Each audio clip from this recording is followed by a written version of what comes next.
Family comes first, even the toxic ones, my girlfriend insisted, as she invited my abusive parents to stay with us. Just get over your past already. I didn't argue, just packed a bag that night and left. When she finally learnt her lesson and begged me to return, we kicked them out together. I had been no contact with my parents for years, escaping a childhood of emotional manipulation and abuse. My girlfriend, who I'd been with for 3 years, knew the stories, but had this naive belief that they're still your family. When my mother texted me out of the blue, saying they'd been evicted and needed a place to stay for a few days, I expected my girlfriend's support.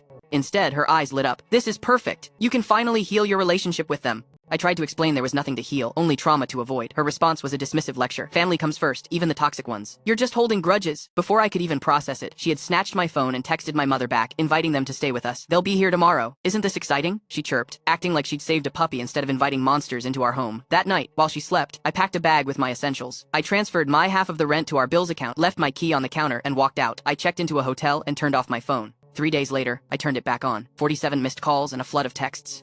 The messages were a fascinating descent into chaos. At first, she was angry. Where are you? Your parents are here and you're being so rude. Then came annoyance. They're asking questions I can't answer. This is really awkward. Soon, fear crept in. Your father got drunk and called me some names. Your mother went through our bedroom and organized my things. The final messages were pure panic. Please, come back. I'm sorry, I had no idea. Your father broke the TV. They're refusing to leave. I made a huge mistake. I texted back a single line. Now you understand. They're your problem now. Her voicemails became more desperate. She was hiding in the bathroom after my father punched a hole in the wall. She called the cops, but my parents played the victims, claiming she was mentally unstable. The police left without doing anything. Her text after that was heartbreaking. They didn't believe me. No one helped me. I felt so alone. I replied, welcome to my entire childhood. The real turning point came when she found my old storage unit. I got a security alert and watched on camera as she sat on the floor, reading my childhood journals. I watched her face crumble as she read page after page documenting the abuse I'd endured. She left a note tucked inside one. I didn't know. I'm so sorry. I read everything. You were just a child. I'll fix this, I promise. I finally answered her call. She was sobbing. Please come home. I can't handle them anymore. I sighed. Pack their bags. I'll be there in an hour. Walking into our apartment was like a time machine to my worst memories.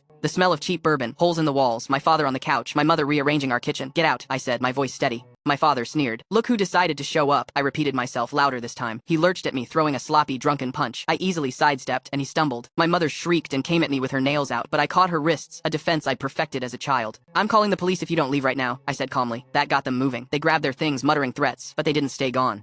They showed up at my girlfriend's work, called our landlord with lies, and even accidentally rear-ended her car. That was the final straw. We filed for a restraining order. In court, we presented the videos, the texts, the photos of the damage. They brought Bible verses. The judge granted the order. It's been 3 days of blissful silence. We're repairing the walls in our relationship. Last night, as we painted over the last hole, she asked if I could ever forgive her. I'm working on it, I said honestly, but promise me something. Next time I tell you someone is toxic, believe me the first time. Tears welled in her eyes as she nodded. I promise.